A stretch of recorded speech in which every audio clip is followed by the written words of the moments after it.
My 3.5-year-old daughter died suddenly and unexpectedly. My 3.5-year-old daughter died 1 month ago. It feels surreal. She was a perfectly healthy child. Here's the story. It started on a Tuesday afternoon. She came home from daycare, after apparently having a great day, and said her head hurt and she had a sudden fever of 103.5. My husband decided to take her to the ER. They evaluated her and sent her home, as her fever came down with medication. She ate dinner and seemed okay, but then started vomiting. I took her back to the ER at 8 p.m. They saw her again and then had me wait around to recheck her due to a high heart rate. She threw up several more times, every 20 minutes or so, but also drank a lot of water and peed. She eventually stopped vomiting and fell asleep at 11 p.m. We finally saw the doctor around 12:30 a.m. and he checked her whole body, no rash, and her neck, which was good. She seemed okay, other than being tired, and the vomiting had stopped.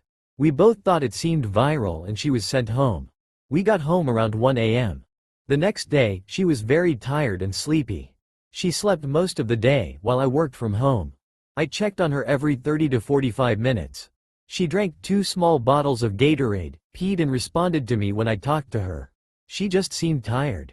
At 3 p.m., she got up off the couch, beside me, and peed on the potty in the bathroom. I brought her back and she went back to sleep. Then at 3:50 p.m., she said she had to poo.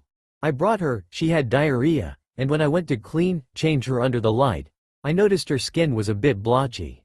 I then started observing her symptoms more closely and she seemed unwell. Her hands were cold, her breathing was a bit fast, intermittently, and she just looked unwell. After calling my husband and doing a bit of research, she moved from the couch onto the floor, and I had a bad feeling and called 911, as I didn't have a car at home.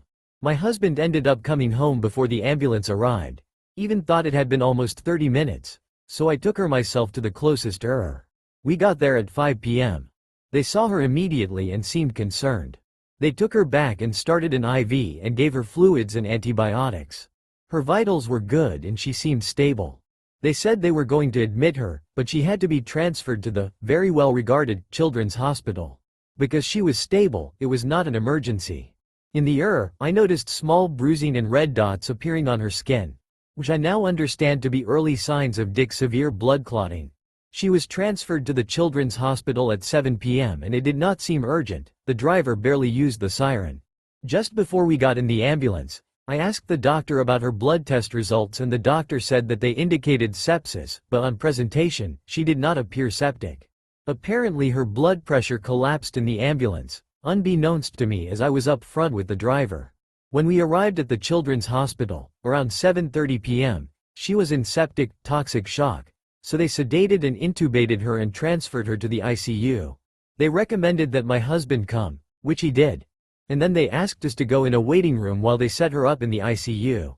At 10 p.m., the doctor came into the waiting room and told us there was no easy way to say it, but she was probably going to die, as they couldn't get her blood pressure up. I didn't believe him. After my husband was able to see and talk to her, just after 10 p.m., her blood pressure suddenly came up. They said it was a good sign and it could go either way. We stayed beside her all night hoping she would make it.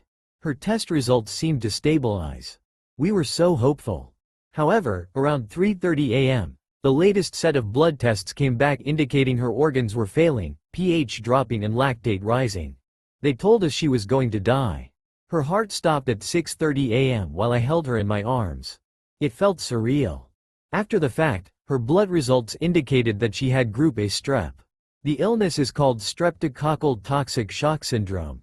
Basically a very rare occurrence where an invasive form of strep A enters the bloodstream and causes a biological storm in certain, otherwise healthy, people. There is no way to predict or prevent it.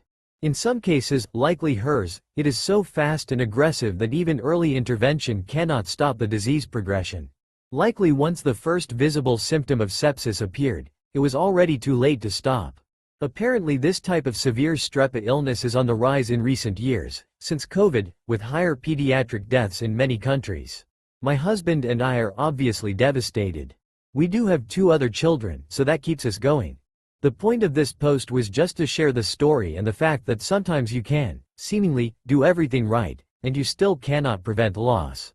It is a really hard pill to swallow. For those who have kids, please hold them tight. You never know when it may be the last time. Heart.